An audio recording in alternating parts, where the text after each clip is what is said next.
Amém. Aleluia. Pai Celestial, no poder do nome de Yeshua HaMashiach, o nosso Senhor Jesus Cristo, nos abençoa e nos guarda, nos ilumina e nos guia por um bom caminho. Criado para amar os outros. Quando cremos em Jesus e vivemos nossas vidas seguindo-o, podemos experimentar sua graça e misericórdia todos os dias. Podemos caminhar em nova vida e novas maneiras de pensar sobre a criação de Deus e nosso lugar nela. Sem falar que podemos descansar sabendo que somos filhos de Deus. Mas pode ser igualmente fácil viver a vida pensando apenas em nós mesmos e nas coisas boas que recebemos. Jesus passou a maior parte de seu ministério ajudando e auxiliando os outros, mas se formos honestos, e Jesus sempre foi honesto também, a maioria de nós tem a tendência de ser egoísta com os dons de Deus ou ignorar oportunidades de servir aos fracos ou necessitados em nossa vida cotidiana. Enquanto Paulo falava aos líderes da igreja em Éfeso em Atos 20 verso 35, ele fez questão de lembrá-los de que sua vida não era sobre si, mas sobre ajudar os outros. Paulo diz que tudo o que ele fez foi para ajudar os fracos e necessitados, e ele não disse essas coisas para se vangloriar, mas disse para apontar Jesus como o exemplo mais verdadeiro de amor. Embora a fé cristã certamente seja sobre amar a Deus, também é sobre amar os outros. Trata-se de usar nossa nova vida em Cristo para trazer mudanças positivas para a vida das pessoas, a mesma mudança positiva que Cristo trouxe a nós. Jesus disse que quando usamos nossa vida para ajudar as pessoas, acabamos sendo ainda mais abençoados. É sempre mais abençoado dar aos outros do que receber.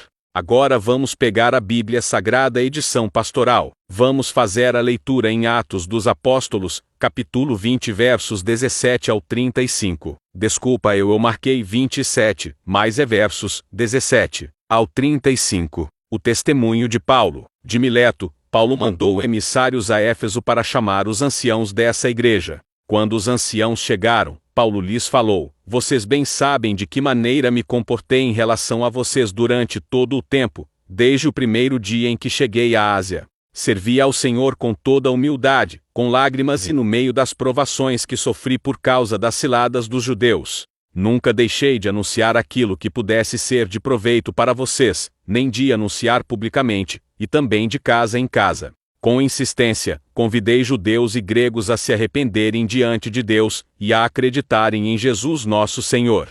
E agora, prisioneiro do Espírito, vou para Jerusalém, sem saber o que aí me acontecerá. Só sei que, de cidade em cidade, o Espírito Santo me adverte, dizendo que me aguardam cadeias e tribulações. Mas, de modo nenhum considero minha vida preciosa para mim mesmo, contanto que eu leve a bom termo a minha carreira, e o serviço que recebi do Senhor Jesus, ou seja, testemunhar o Evangelho da graça de Deus. Agora, porém, tenho certeza de que vocês não verão mais o meu rosto, todos vocês entre os quais passei pregando o reino. Portanto, hoje dou testemunho diante de vocês, se alguém de vocês se perder, eu não sou responsável, pois não deixei de lhes anunciar todo o projeto de Deus sobre vocês. Cuidem de vocês mesmos e de todo o rebanho, pois o Espírito Santo os constituiu como guardiães, para apacentarem a igreja de Deus, que ele adquiriu para si, com o sangue do seu próprio Filho. Eu sei, depois da minha partida, aparecerão lobos vorazes no meio de vocês,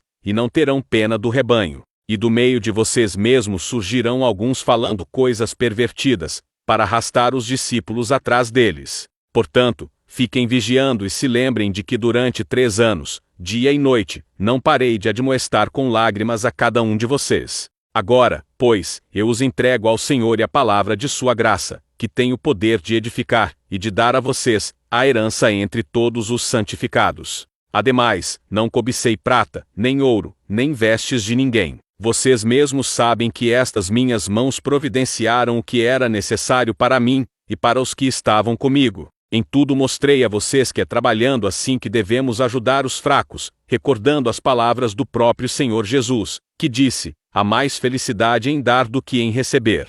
Agora vamos para a nota que está no rodapé da Bíblia. O texto soa como testamento espiritual de Paulo, lembrando de perto João, capítulos 14 ao 17. As palavras do apóstolo e os gestos da comunidade são testemunho da vida fraterna, que cimenta a comunidade no espírito de família. Os anciãos convocados são chamados em grego presbíteros, termo que ainda hoje designa os nossos padres. Mais adiante, Paulo os chama de guardiães, em grego, episcopos, palavra que está na origem dos nossos bispos. Agora raciocine comigo. Esses pastores, esses padres, esses bispos, eles trabalham para ajudar os irmãos? Eles repartem com todos as ofertas que eles recebem? Não, eu nunca vi. Essas pessoas são os ladrões e assaltantes que o nosso Senhor fala em João 10.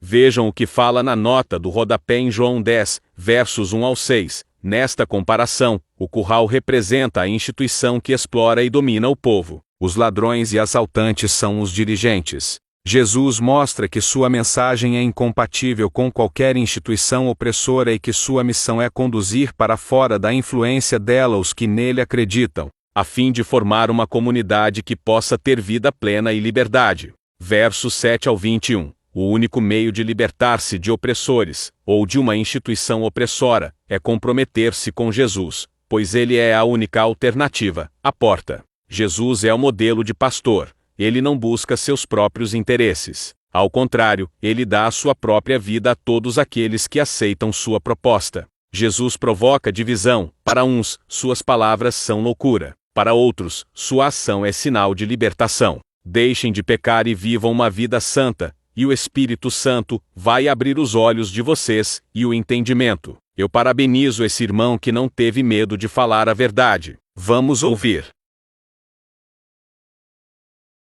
Como é que é, pessoal? Meu nome é Daniel Eduardo e sou presidente de uma organização missional baseada aqui no Brasil chamado The Message Brasil, situada no Rio de Janeiro.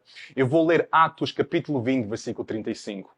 Em tudo o que fiz, mostrei a vocês que é preciso trabalhar arduamente para ajudar os que estão em necessidade, lembrando as palavras do próprio Senhor Jesus que disse: mais bem-aventurada coisa é dar do que receber. Existe uma importância muito grande nos atos de serviço e na generosidade, de trabalharmos arduamente servindo as pessoas em necessidade no nosso redor e sermos generosos com o nosso tempo, o nosso talento e os nossos recursos, porque Jesus foi generoso com a sua vida, dando a sua vida por nós. Existe uma alegria também muito grande nesses atos de serviço, algo bem gratificante e edificante quando estamos a servir uns aos outros. E há algo bem contracultural no mundo que nos ensina a sermos egoístas e olhar somente para nós mesmos e somente receber. Vamos ser como Jesus. Vamos servir uns aos outros na nossa proclamação e na nossa proximidade. Deus te abençoe.